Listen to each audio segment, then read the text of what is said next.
काहे से मुँह लटका के बैठल बाड़ू? तो का करिए देवर जी? अरे कुछ बतावा। हमार पापा ऐसन एरिया ऐसन गांव में बियाह कर देले कि यहाँ के एको मर्द घर में ना रहेले। अच्छा। सब चल जाले कमाए। ई कहाँ के बात करत तारू ए भौजी? तनी बतावा। कहाँ के बात करतानी? अरे गढ़वा पलामू के बात करतानी। और कहाँ के बात करतानी? ना ए भौजी। हाँ तो का? यहाँ के मर्द लोग अपन मेहरारू से बड़ी प्यार करेला। अरे चुप रहा, लगल तू अपन एरिया के पछ लेबे। ए भौजी का? अरे काहे खिसियाइल बड़ू हो? तनी साफ साफ बतावा। हाँ तो सुन लो काहे खिसियाइल बनी। अरे बोला बोला। मिलल झारखंडी मरद बुझे न हमर दर्द। आय ऐसा बात बा।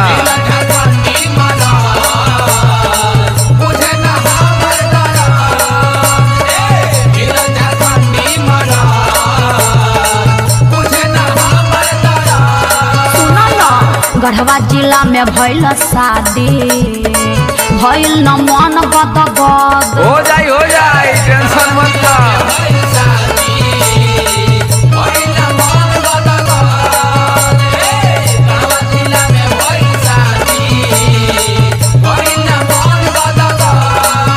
अब आगे का भइले भौजी तनी बताओ। हमके घरे छोड़ी चल गइले लुधियाना।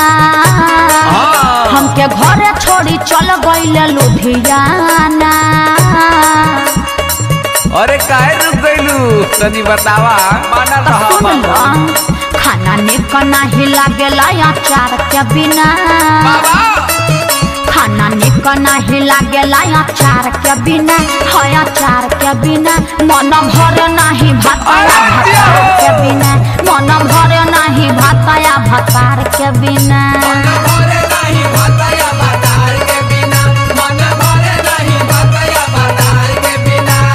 ए भौजी क्या है?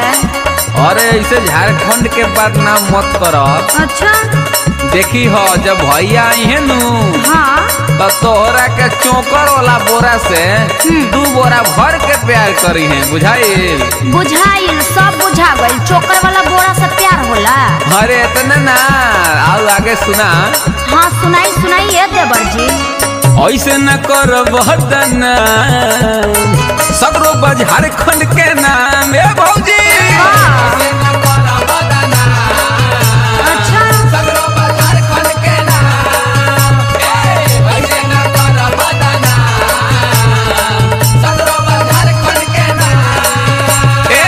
काहे बाड़ू अगुताइल आई तो पूरा कदी का।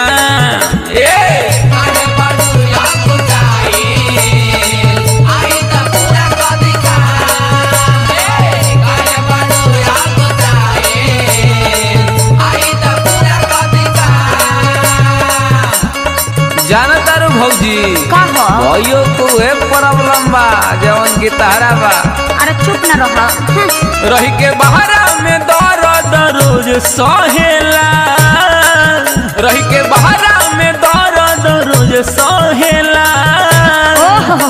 अब जाना तारू नाही सोचेला न कौनो विचार करेला। बाबा कि नहीं सोचेला न कौनो विचार करेला। हाँ विचार करेला। गढ़वा जिला के भटार बड़ी प्यार करेला। पलामू जिला के भटार बड़ी प्यार करेला।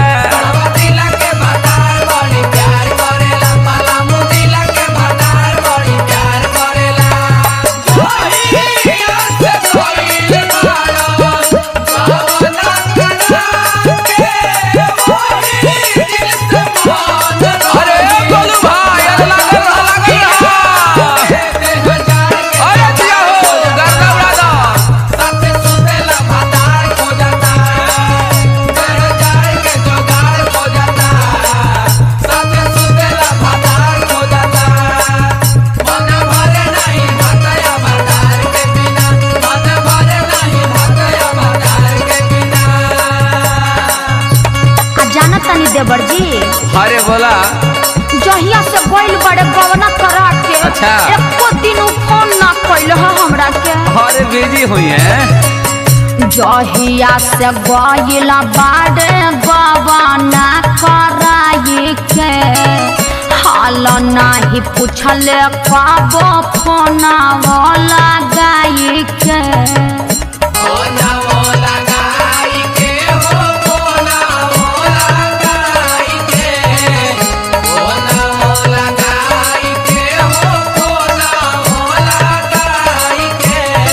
अरे भैया बिजी हुई है यही से फोन नहीं खन कर पावत। तू काहे टेंशन लेता काम में बिजी हुई है बहारा में जाई के। अच्छा यही से नहाल पूछले फोना वाला गाई के।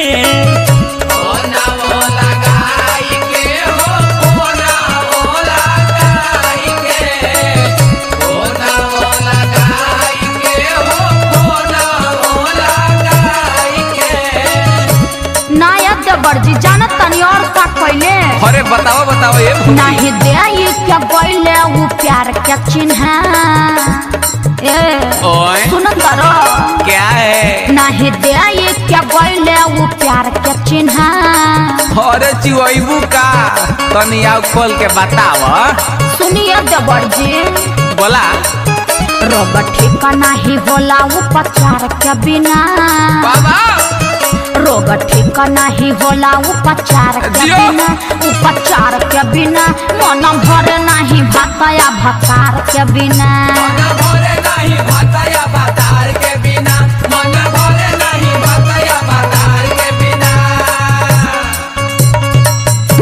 अरे हो टिंकू भैया गर्दा गर्दा हो गइल। जय जयकार होखे लागल शिव शक्ति स्टूडियो के। Music by Tinku Tufan.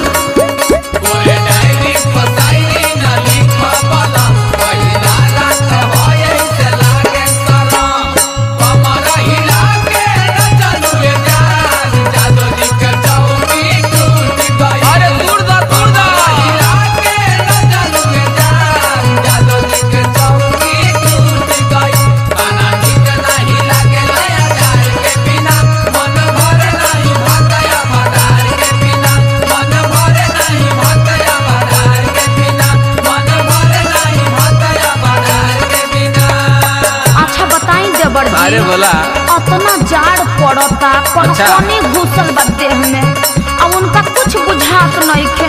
हम व्यवस्था कैसे के करी। अरे का करबो मन मना के रह। ए हो सैया धनंजय टिंकू गइला बाड़े अरब ठंडा में व्यवस्था देबरू कैसे हम करब।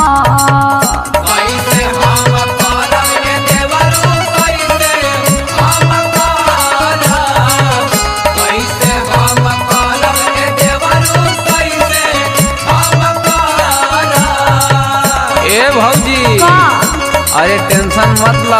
अरे टेंशन तो होबे न करी। ओयो क्या रहत होई मनवा तो चाट के ओई है तो सुती ह भौजी से दिया बसत के। से दिया बसत के हो से दिया बसत के। से दिया बसत के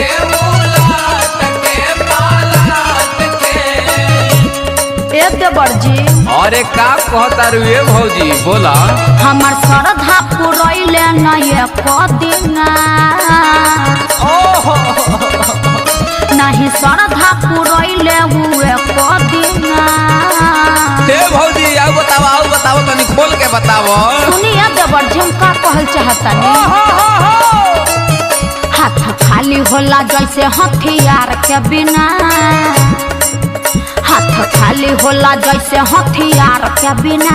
हथियार के बिना मन भरे नहीं भातया भतार के बिना।